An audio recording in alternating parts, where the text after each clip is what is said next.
Teman-teman semua, sampai saat ini saya masih bertanya-tanya, apa dasar pemerintah memberikan kesetaraan SKS bagi guru tertentu calon peserta PPG dalam jabatan tahun 2024? Yuk kita bahas bersama. Tapi untuk kemajuan kita bersama, mari saling dukung dengan cara klik subscribe, like, comment, and share berikut ini. Teman-teman semua, untuk membahasnya, kita harus mencermati beberapa pasal di Permendikbudristek Dikti nomor 19 tahun 2024 mengenai PPG.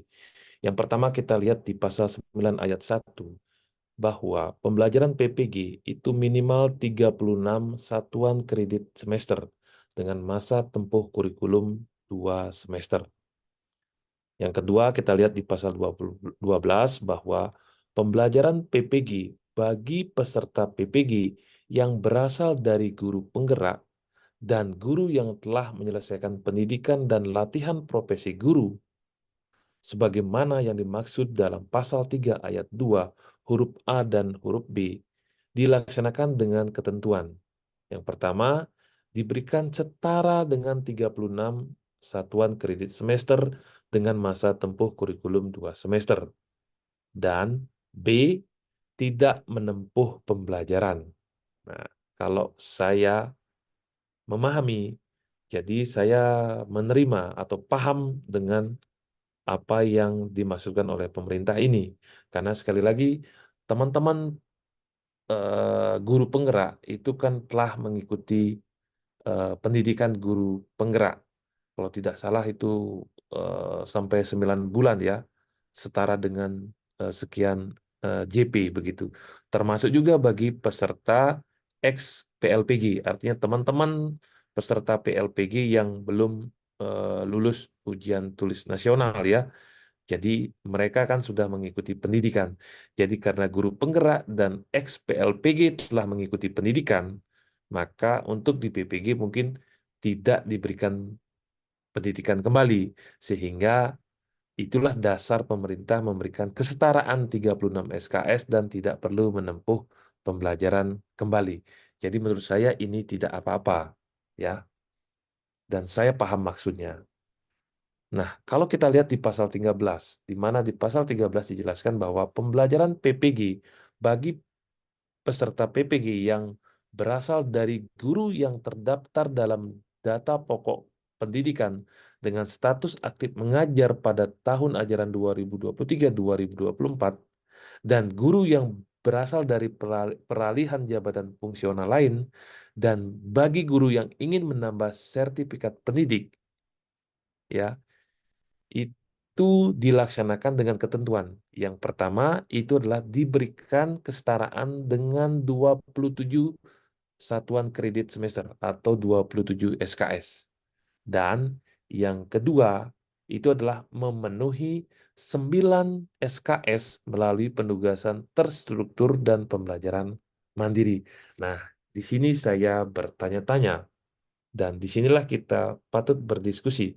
Dasar apa yang diberikan oleh pemerintah untuk memberikan kesetaraan SKS? Tetapi sebelum itu, teman-teman harus tahu dulu apa itu satuan kredit semester ataupun SKS. Nah, sesuai dengan Permendikbudristek Dikti nomor 53 tahun 2023 tentang sistem penjaminan mutu, di sana dikatakan bahwa satuan kredit semester merupakan takaran waktu kegiatan belajar yang dibebankan pada mahasiswa per minggu per semester dalam proses pembelajaran melalui berbagai bentuk pembelajaran dan besarnya pengakuan atas keberhasilan usaha mahasiswa dalam mengikuti kegiatan kurikuler di suatu program studi. Nah, di sana juga dikatakan bahwa beban belajar satu satuan kredit semester atau satu SKS itu setara dengan 45 jam per semester. Nah, berikutnya teman-teman semua, kita kembali lihat di pasal 13 ini. Karena pasal 13 ini menurut saya sangat menarik untuk kita diskusikan dan untuk kita bahas bersama-sama. Yang pertama, apa yang menjadi dasar ketiga jenis guru tertentu itu diberikan kesetaraan 27 SKS? Teman-teman coba pikirkan, silakan juga teman-teman bisa tulis di kolom komentar. Nah, yang pertama kita bahas bagi guru yang terdaftar dalam Dapodik. Ya, jadi bagi guru yang terdaftar dalam Dapodik kan diberikan kesetaraan 27 SKS. Apakah pemerintah mengekuivalensi dari kegiatan-kegiatan pelatihan, workshop, atau lokakarya yang diikuti oleh teman-teman guru calon peserta PPG dalam jabatan tahun 2024 ini yang terdaftar dalam Dapodik? Kalaupun iya, pertanyaannya adalah, apakah kegiatan pelatihan, workshop, atau lokakarya yang diikuti oleh guru yang terdaftar dalam Dapodik ini sesuai dengan mata kuliah PPG? Kalau sesuai, berarti aman ya. Tetapi kalau tidak, nah ini yang menjadi pertanyaan. Berikutnya di sini belum diatur berapa kali mereka harus mengikutinya. Kemudian berapa SKS harusnya itu diakui. Nah, ini kan tidak ada data ya, ataupun menurut saya kurang jelas dari pemerintah. Jadi teman-teman, bagi guru yang terdaftar dalam Dapodik dan mengajar di tahun ajaran 2023-2024, itu kan langsung diberikan kesetaraan 27 SKS. Ya, jadi kesetaraan ini yang menurut saya masih saya pertanyakan dasarnya pemerintah memberikannya seperti apa. Apalagi ini adalah bagi guru tertentu yang kedua dan ketiga, yaitu guru yang berasal dari jabatan fungsional lain yang belum memiliki serdik, atau bagi guru yang ingin menambah serdik pada prodi yang berbeda. Nah, apalagi ini ya, apa kira-kira dasar pemerintah memberikan kesetaraan 27 SKS? Guru serdik lain kan berbeda dengan serdik baru yang ingin dimilikinya. Kenapa diberikan kesetaraan juga 27 SKS? Apakah mereka, guru-guru ini adalah dianggap telah mengikuti kegiatan pelatihan, workshop, atau lokakarya, seperti yang dimaksudkan dalam guru yang terdata dalam Dapodik? Kalaupun iya, apakah kegiatan yang dilakukan oleh guru yang berasal dari jabatan fungsional lain atau guru yang ingin menambah serdik pada prodi yang berbeda ini memiliki kegiatan yang setara atau ekuivalen dengan mata kuliah yang ditempuh dalam PPG ini? Kan itu pertanyaannya, ya. Nah, menurut saya harusnya kedua jenis guru ini sebaiknya mengikuti pendidikan 36 SKS. Ya, jangan sampai mereka diberikan kesetaraan tanpa prosedur yang jelas. Apalagi ya mereka datang dari prodi yang berbeda. Ya, kalau ini tidak diatur dengan baik, jangan-jangan nanti beberapa guru ya ingin menambah kepemilikan serdik pada prodi yang berbeda. Nah, ini menurut saya akan menjadi masalah tersendiri bagi pemerintah. Ya, kalau ini diberikan peluang, padahal pemerintah ingin mempercepat bagi guru-guru yang belum memiliki serdik untuk memiliki serdik. Nah, ini sangat bertentangan ya, dua kebijakan ini. Nah, berikutnya adalah kalaupun ketiga jenis guru tertentu ini ya sudah diberikan kesetaraan 27 SKS dan harus memenuhi 9 SKS melalui penugasan terstruktur dan pembelajaran mandiri. Apa kira-kira dasarnya pemerintah memberikan pembelajaran melalui penugasan terstruktur dan pembelajaran mandiri? Kenapa tidak melalui apa namanya pembelajaran terbimbing? Apa dasarnya? Nah, kalaupun dasarnya yang digunakan oleh pemerintah adalah mempercepat guru Indonesia memiliki serdik, karena informasinya adalah kalau tidak salah sekitar 1,3 juta guru itu belum memiliki serdik. Ya, kalau itu yang dijadikan dasar, kenapa tidak langsung saja ya ketiga jenis guru tersebut ini diberikan kesetaraan 36 SKS? Tidak perlu lagi 9 SKS melalui penugasan terstruktur dan pembelajaran mandiri. Jadi samakan saja dengan guru penggerak ataupun guru ex-PLPG. Jadi diberikan kesetaraan 36 SKS. Kenapa harus ditambah lagi? Mereka harus menempuh 9 SKS penugasan terstruktur dan pembelajaran mandiri. Nah, kalau ini yang dilakukan, kan clear ya. Jadi langsung saja berikan 36 SKS kalau ingin mempercepat guru Indonesia memiliki Serdik.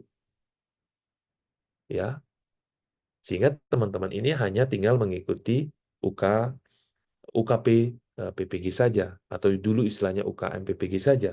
Tidak perlu isi penugasan terstruktur ataupun pembelajaran mandiri. Kalau dasarnya adalah ingin mempercepat bagi guru yang belum serdik memiliki serdik. Ya, nah silakan teman-teman yang ingin berkomentar tulis di kolom komentar. Nah, teman-teman, kalaupun guru-guru ya yang berasal dari dapodik, japung lain ataupun guru yang ingin menambah serdik ya, itu diberikan penugasan terstruktur dan pembelajaran mandiri 9 SKS. Pertanyaannya adalah apakah CPL yang seharusnya dimiliki oleh lulusan PPG dapat terpenuhi melalui penugasan terstruktur dan pembelajaran mandiri 9 SKS ini? Apakah 27 SKS kesetaraan yang diberikan oleh pemerintah itu juga mampu memenuhi CPL yang diharapkan pada lulusan PPG ini? Apalagi 27 SKS itu adalah penyetaraan, bukan melalui proses pendidikan. Padahal PPG itu sendiri adalah pendidikan profesi guru. Nah, teman-teman semua, memang kalau mengacu pada pasal 16 Permendikbudristekdikti nomor 53 tahun 2023, di sana dikatakan bahwa bentuk pembelajaran dilakukan melalui belajar terbimbing, penugasan terstruktur, dan atau pembelajaran mandiri. Memang ada 3 jenis atau 3 bentuk pembelajaran ya. Tetapi kenapa pemerintah mengambil penugasan terstruktur dan pembelajaran mandiri? Tidak melalui belajar terbimbing. Ya, apakah penugasan terstruktur dan pembelajaran mandiri ini yang dilakukan pada PPG dalam jabatan ini seperti yang dilakukan oleh UT ya, melalui apa istilahnya, ada tutorial online atau tuton, tutorial webinar atau tuweb, atau gabungan tutorial online dan tutorial webinar ya. Tetapi sekali lagi di sini adalah penugasan struktur dan pembelajaran mandiri, kira-kira melalui modul ya, atau secara asinkronus saja, tanpa melalui sinkronus. Nah, ini juga belum jelas. Kita tunggu bersama ya, seperti apa nanti petunjuk teknis untuk pelaksanaan pembelajaran PPG dalam jabatan di tahun 2024 ini. Berikutnya, mungkin eh, ada yang gembira dengan informasi ini ya. Jadi teman-teman hanya menempuh 9 SKS melalui penugasan terstruktur dan pembelajaran mandiri ya. Tetapi kalau menurut saya, pola-pola PPG tahun-tahun sebelumnya itu menurut saya lebih rasional sesuai dengan hakikat PPG itu sendiri ya. Jadi kalau menurut teman-teman seperti apa, sekali lagi teman-teman juga bisa berkomentar di kolom komentar ya. Nah, pikiran saya teman-teman, dan saya yakin juga untuk kita bersama ya, kalau mau mempercepat guru yang belum serdik untuk memiliki serdik, ya cara terbaiknya ya menurut saya adalah buka PPG dalam jabatan sebanyak-banyaknya. Tetapi dengan syarat jangan sampai mengurangi makna dan kualitasnya. Itu yang paling penting menurut saya. Nah, kalaupun pemerintah memberikan kesetaraan ya, utamanya adalah bagi 3 kategori guru tertentu itu, baiknya bagaimana kesetaraan itu dilakukan harusnya diatur ya, bagaimana kesetaraan SKS itu dilakukan. Ya, jangan diberikan kesetaraan yang sama 27 SKS. Menurut saya ini tidak adil ya. bagi teman-teman yang mengikuti kegiatan pendidikan, workshop, lokakarya yang apa namanya setiap saat mereka lakukan, dibandingkan dengan mungkin ada juga teman-teman guru yang belum pernah mengikuti kegiatan lokakarya, workshop, atau pengembangan dirinya ya. Sehingga harus disamakan, diberikan kesetaraan 27 SKS. Menurut saya harusnya ini ada dasar-dasar tertentu ya, sehingga mungkin ada guru yang menerima kesetaraan sekian SKS, ada yang menerima sekian SKS, tidak sama 27 SKS. Jadi kalau tidak salah ini juga ada istilah programnya dari pemerintah ya, RPL ya, Rekognisi Pembelajaran Lampau. Jadi apapun yang dimiliki oleh calon peserta PPG itu diekuivalensi dengan SKS. Jangan langsung setara 27 SKS tanpa hitung-hitungan yang pas ataupun sesuai. Nah, kalau saya berpikir, kalau pemerintah masih menggunakan atau ingin menggunakan pola-pola PPG yang sebelumnya, ya untuk mempercepat guru-guru yang belum serdik memiliki serdik, ya PPG dalam jabatan itu ditambah saja ya, apakah dilakukan 3, 4 kali, atau 5 kali, atau 6 kali setahun ya, sehingga harapannya eh, apa namanya 1 juta guru yang belum serdik itu bisa kita capai dengan cepat tanpa mengabaikan makna PPG itu sendiri dan kualitasnya. Termasuk juga silakan tambahkan kuota-kuota calon peserta PPG untuk setiap angkatan atau untuk setiap gelombangnya. Termasuk juga mungkin pemerintah bisa menambahkan PT penyelenggara PPG-nya. Ya, PT penyelenggara PPG-nya. Sehingga PT penyelenggaranya bertambah, apa gelombangnya bertambah setiap tahun, jumlah peserta di masing-masing gelombangnya bertambah, sehingga harapannya ya eh, apa guru-guru yang belum serdik itu makin cepat mendapatkan serdiknya, sekali lagi tanpa mengurangi makna PPG dan kualitasnya. Tetapi memang kalau ini yang dilakukan, hitung-hitungannya adalah siapkah dana yang dimiliki oleh pemerintah?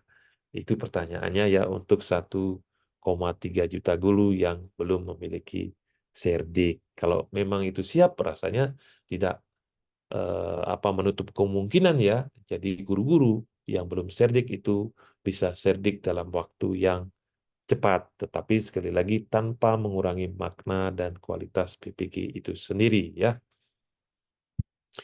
Nah, kira-kira itu informasi dari saya dan itu adalah pikiran saya. Silakan bagi teman-teman tanggapi, setuju atau tidak setuju, silakan tulis teman-teman di kolom komentar. Nah, di video selanjutnya, mari kita juga akan bahas bersama-sama ya, seperti apa manajemen ataupun pengelolaan PPG melalui penugasan terstruktur dan pembelajaran mandirinya. Apakah melalui SIM PKB, ataukah melalui PMM, atau apa, eh, nanti kita bahas bersama-sama di next video. Makasih semuanya. Semoga sukses untuk PPG tahun 2024 ini.